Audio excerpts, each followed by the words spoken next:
catch a plane right after my broadcast. Just wanted to know how you were doing. Oh, fine, fine. Big date for tonight. We're having dinner together. Good.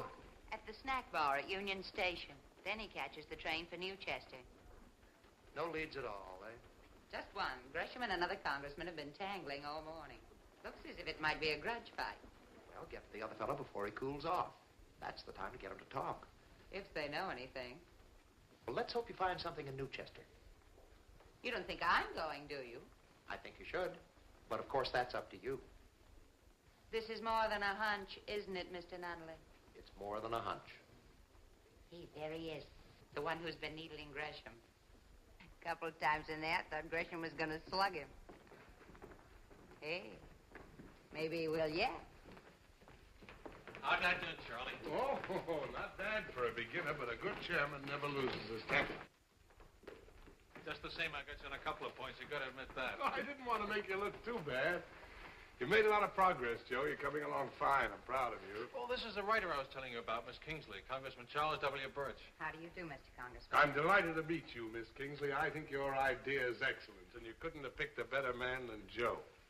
However, if you don't get what you want and you're looking for another congressman to spend a week with, I happen to know a likely prospect. Bit older than Joe, hair graying at the temples, but young in ideas. Do you enjoy dancing, Miss Kingsley? Yes, very much. My card. Thank you. Seriously, Miss Kingsley, I think it's time somebody presented an honest picture of Congress. And I want you to call on me if I can help in any way. Thank you, Mr. Congressman. Going up? Oh, that's us. Well, I hope I'll see you soon. Bring her up the house, Joe. Fine, Charlie. Thank you. Oh, Ted. You know, I'm just a little confused about you and Congressman Birch. Because we exchanged a few words at the hearing? Is that what you call it? You were tossing words at him as if they were rocks. You ought to hear us when we really get going. Thanks, Ted. You know what you two remind me of? Professional wrestlers. If you mean we just put on an act, you're wrong. Well, if you're really friends. We just happen to disagree on some important issues, and we fight for what we believe in. We are friends, Miss Kingsley, and have been for a long time. 5 years. You know, I was pretty lost when I first arrived in Washington. For 2 days, that is.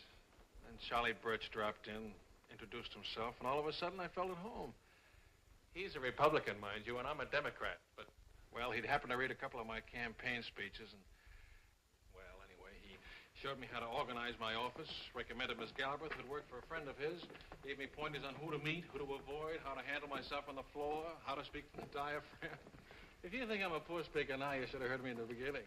I think you're a very good speaker. Oh, wait till 1 o'clock. Radio wasn't good enough. They had to invent television. Say, I'm nervous, you know that?